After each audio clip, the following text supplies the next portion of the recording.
En la década de los 70, un joven llamado Steve Jobs conoció a alguien que definiría el comienzo del futuro de una de las empresas más importantes de computadoras y tecnologías con la frase Think Different, que lo llevaría a ser una de las mentes más cotizadas en su tiempo, generando tecnologías tan innovadoras que la competencia solo podría copiarlas descaradamente, y trayendo al mundo lo que ahora para todos es de uso común: los smartphones, laptops e incluso los smartwatch, cosas que solo eran vistas en series de ciencia ficción. Puede que la marca no te guste y esté sobrepreciada en sus productos, pero no podemos ignorar todo el trabajo de marketing y los desarrolladores que están detrás de la continua evolución de la marca. Muchas compañías tecnológicas podrán ofrecerte más capacidad, más velocidad, celulares con cámaras con más píxeles y pantallas gigantescas, igual en las computadoras. Pero si esa tecnología es falible, entonces ¿dónde queda la innovación si esta falla? Apple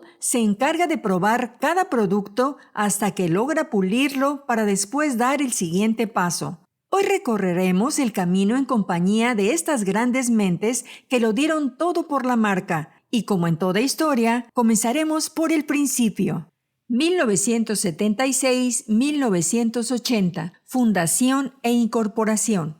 Un día ordinario de 1971, Steve Wozniak y Steve Jobs se conocieron cuando un amigo mutuo, Bill Fernández, presentó a Wozniak, quien tenía 21 años de edad, a Jobs, entonces de 15 años. Steve Wozniak, a quien le gustaba que le llamaran Woz, siempre había sentido una gran atracción por la electrónica en general, diseñando desde que era pequeño circuitos en papel para después tratar de optimizarlos al máximo. Dada su afición por la electrónica, Woz apadrinaba a otros chicos a los que les gustase el tema, como Bill Fernández o el mismo Steve Jobs.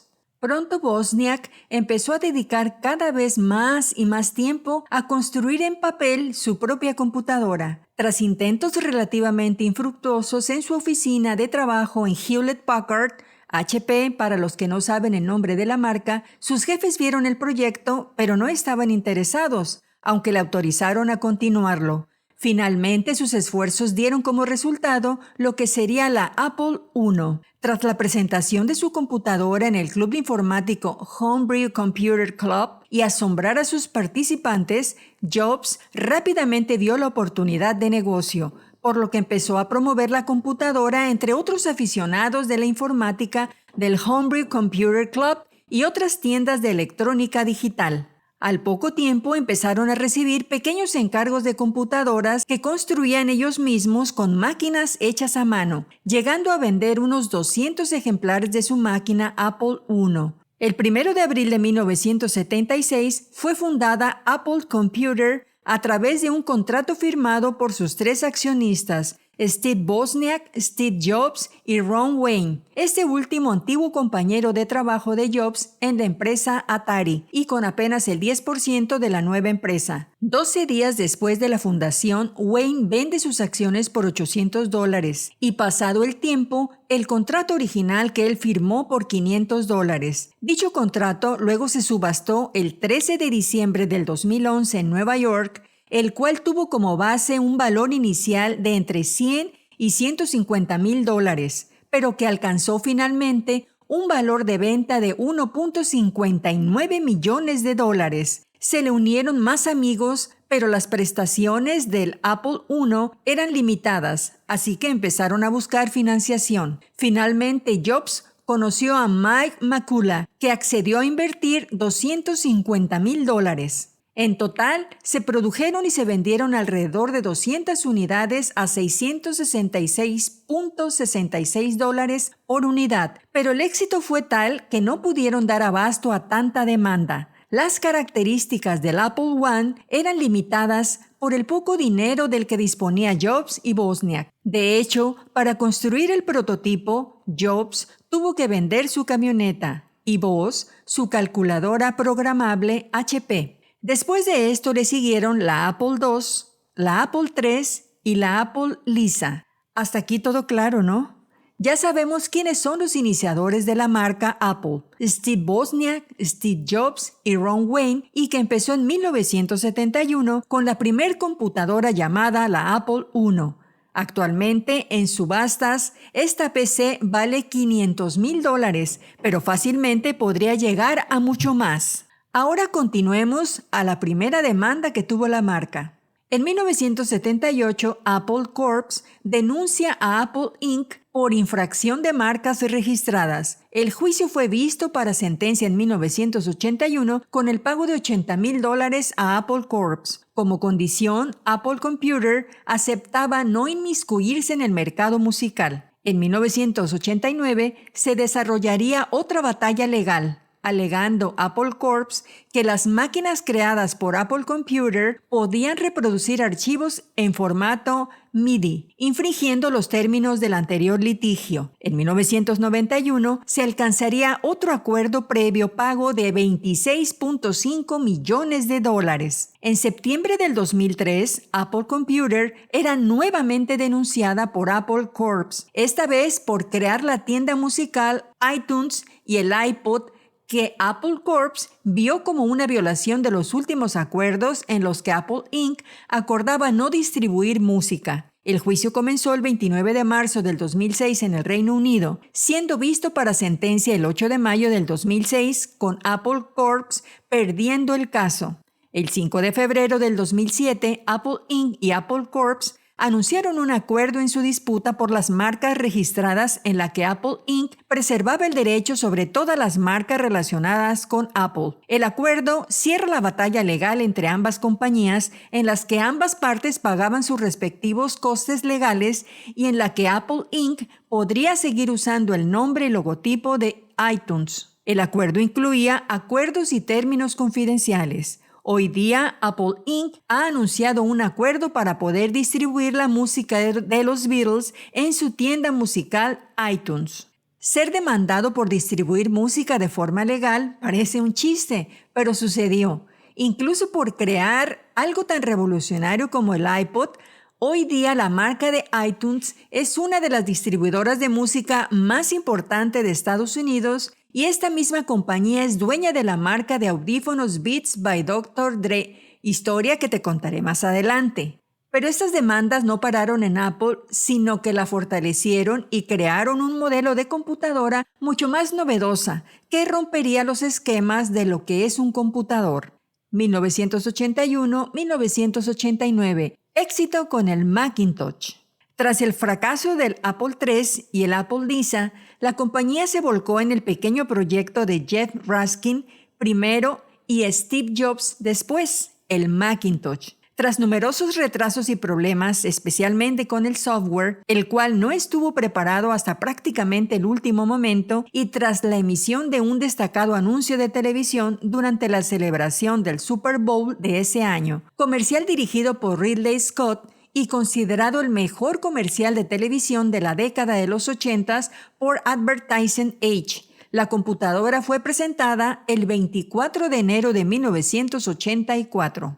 Las previsiones de venta iniciales del 500,000 de unidades vendidas hasta el fin de año parecían que podrían cumplirse durante los primeros meses de 1984, pero poco a poco las ventas se fueron ralentizando, provocando el pánico en Apple. Entre los muchos motivos que hicieron erosionarse las ventas del Macintosh, se pueden destacar el alto precio, $2,495, la escasa memoria RAM instalada en la computadora, solamente 128 kilobytes, la inclusión de una única unidad de disco, la no inclusión de puertos de expansión y la falta de software, ya que salvo Apple, solamente Microsoft acudió a la cita del Mac como productos de software. Pero no solamente las ventas de Macintosh se reducían, sino también el hasta ahora sustento de la compañía, el Apple II, empezaba a mostrar el desgaste de los años. En Apple se decidió unificar los proyectos de Lisa y Macintosh en uno solo,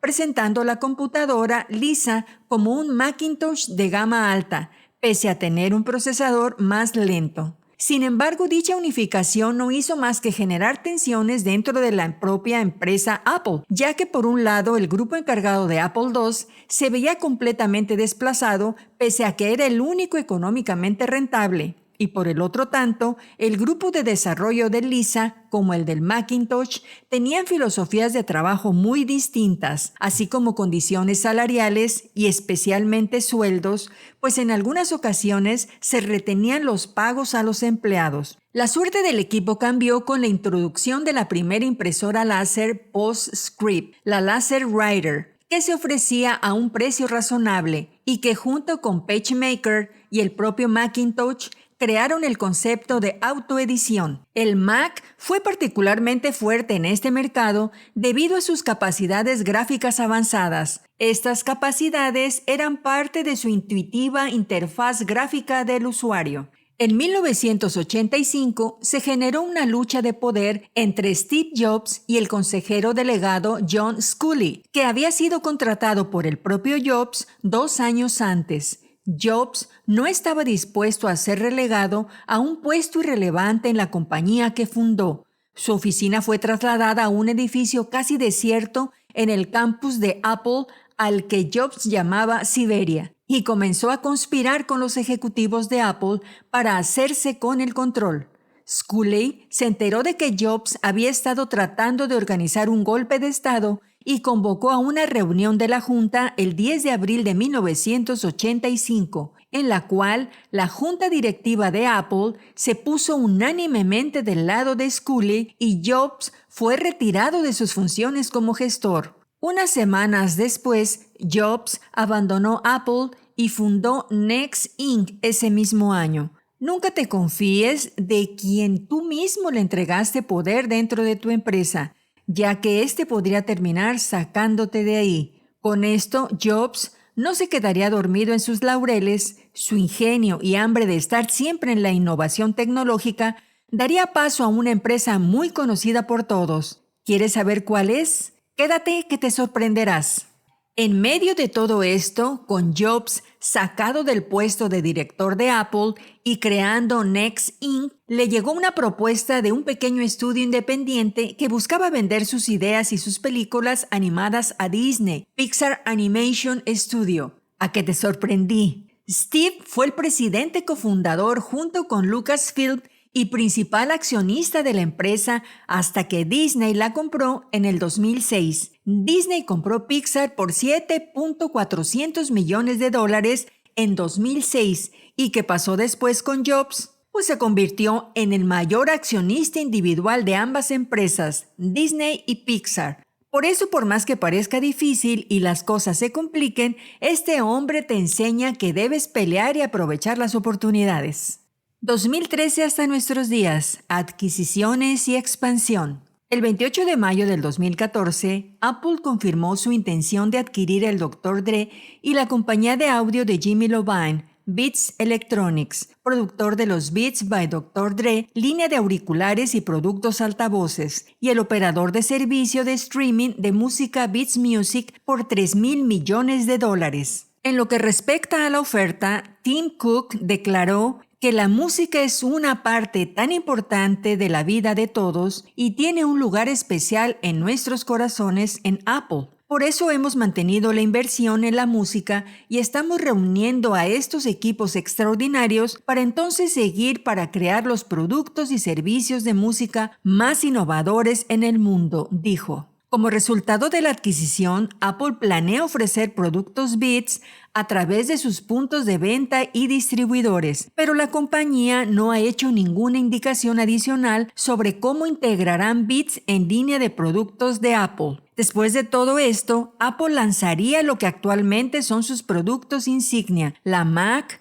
MacBook, el iPad y el iPhone, siendo los productos líderes en tecnología. Actualmente Apple se encuentra en el lugar más alto en el mundo en cuanto a valor de marca, ingresos y capitalización de mercado. En 2022, Apple fue la empresa de tecnología más grande del mundo por ingresos con $394,300 millones. En marzo del 2023, Apple fue la empresa más grande del mundo por capitalización de mercado. En 2024, Apple es la marca más valiosa del mundo, con un valor aproximadamente de $1 billón estadounidenses. Apple tiene más de 531 tiendas en 27 países y regiones. Sus últimas tiendas se abrieron en Westfield Mall de Escandinavia en Solna, Suecia, y Del Amo Fashion Center en Torrance, California, el 20 de septiembre del 2024. El iPhone